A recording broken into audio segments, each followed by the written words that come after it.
Hi, இந்த வீடியோவில் என்ன பார்க்க போகிறோன்னா, இந்த கம்ஃபா ஃப்ரை இருக்குது பார்த்தீங்களா, இந்த ஃப்ரை எப்படி நம்ம பர்ச்சேஸ் பண்ணணும், என்ன ப்ரைஸ்க்கு பர்ச்சேஸ் பண்ணோம், எவ்வளோ பட்ஜெட்டில் இது ஆச்சு. கண்டிப்பாக கம்மி பட்ஜெட் தான். அதை பார்க்கறதுக்கு ஃபஸ்ட்டு என்ன பண்ணுறோன்னா, கொளத்தூருக்கு நம்ம போகிறோம். இப்போ ஏன் கொளத்தூருக்கு போகிறோம் மற்ற இடத்துலனா, கொளத்தூரில் நிறைய ஆப்ஷன்ஸ் இருக்குது, சாய்ஸும் இருக்குது. ஸோ பர்ச்சேஸ் பண்ணலாம். இதுதான் நம்ம வாங்கியிருக்க ஃப்ரை. இந்த ஃப்ரையோட ப்ரைஸ் பார்த்திங்கன்னா 100. இதை என்ன சொல்கிறாங்கன்னா, கம்ஃபா F2 கம்ஃபா அப்படின்னு சொல்கிறாங்க. இது ஏன் நான் பர்ச்சேஸ் பண்ணேன்னா, இதில் எல்லோ ஷேடு அதோடய டெயில் கிட்ட இருந்துச்சு. அதே மாதிரியே இது கொஞ்சம் டாமினேட்டியராக இருந்துச்சு. அதில் இதோட டாமினேஷன் அதிகமாக இருந்துச்சு அதில் இருக்க ப்ரைஸில். இது ஒரு 150க்கு வாங்கணும். ஃபில்ட்ரு நார்மல் ஸ்பாஞ்ச் ஃபில்ட்ரே வாங்கலாம். நார்மல் ஸ்பாஞ்ச் ஃபில்ட்ரு 60 to 80 அந்த மாதிரி சைஸை பொறுத்து மாறும். பட் ஆனால் இது கொஞ்சம் பெட்டராக இருந்துச்சு.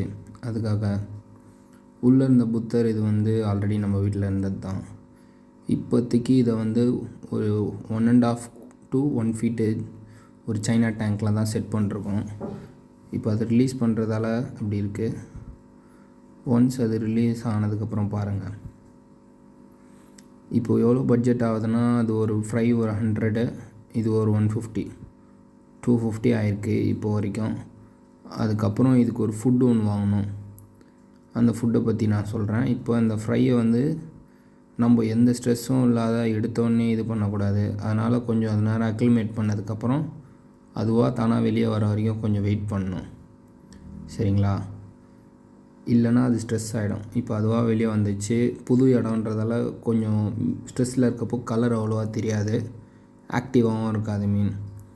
கொஞ்சம் நேரத்துக்கு அப்புறம் அந்த இடம் அதுக்கு சூட்டபிள் ஆகிடுச்சு அப்படின்னோடனே ஃபிஷ் நல்லா ஆக்டிவ் ஆகிடும்.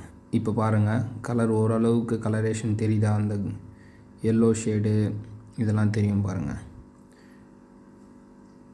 இப்போ கொஞ்சம் ஜூமில் இருந்ததால் அவ்வளோவா தெரியலை. இப்போது இந்த சேனலில் இதை எப்படி க்ரூம் பண்ணுறோம், இது எப்படிலாம் டே டு டே எப்படி மாறுது அப்படின்றத ஒன்ஸ் 10 daysக்கு 1 time நான் என்ன பண்ணுறேன்னா வீடியோ எடுத்து போடுறேன். இதில் பேர்ல்ஸ்லாம் நல்லா தெளிவாக தெரியும்.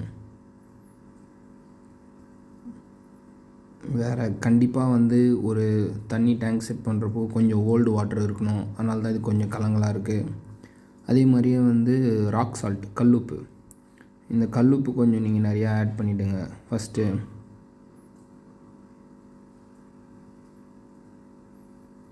அடுத்து வேறு உள்ளே ஏதாவது லைட்டிங், நல்ல லைட்டிங் இருக்கணும். அதே மாதிரியே தொட்டியில் ஏதாவது கொஞ்சம் ரெட் கலர், ப்ரௌன் கலர் இந்த மாதிரி ஏதாவது ஒரு இது இருக்கணும். அதுக்காக தான் நான் இந்த புத்தர் ஸ்டாச்சு வச்சுருக்கேன். ஸோ அதை பார்க்குறப்போ அதோட ரெட் கலரேஷன் வரும்ன்ட்டு. அதே மாதிரியே பக்கத்தில் ஒரு மிரரோ ஏதோ ஒன்று கொஞ்சம் நேரத்துக்கு நீங்கள் வைக்கணும். அதை பார்த்து அதை அது முறைக்கிறப்போ அதுக்கான பொட்டென்ஷியல் வெளியே வரும். நான் பக்கத்தில் ஒரு ரேம் டேங்க் வச்சுருக்கேன். ஸோ அதை பார்க்குறப்போ அது இது வரும். இந்த ஃபுட் தான் நான் வாங்கியிருக்கேன். இது பேர் ஒக்கிக்கோவில் பிளாக் பேர்ல்னு ஒரு இது 200 வந்தது.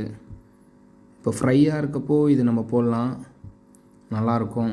ஹம்பி ஹெட்டுன்னு ஒன்று சொல்லுவாங்க, அதுவும் நல்லாயிருக்கும். பட் ஆனால் அது 400 கிட்ட. ஸோ நம்ம பட்ஜெட்டில் வாங்கணும் அப்படின்றப்போ இந்த இதை ட்ரை பண்ணலாம் நீங்கள். இது கொளத்தூரில் எல்லா கடையிலையும் கிடைக்கும். இப்போ பாருங்கள், இது ஃபிஷ்ஷை விட்டு ஒரு half an hourக்கு அப்புறம் எவ்வளோ ஆக்டிவாக இருக்குது பாருங்கள்.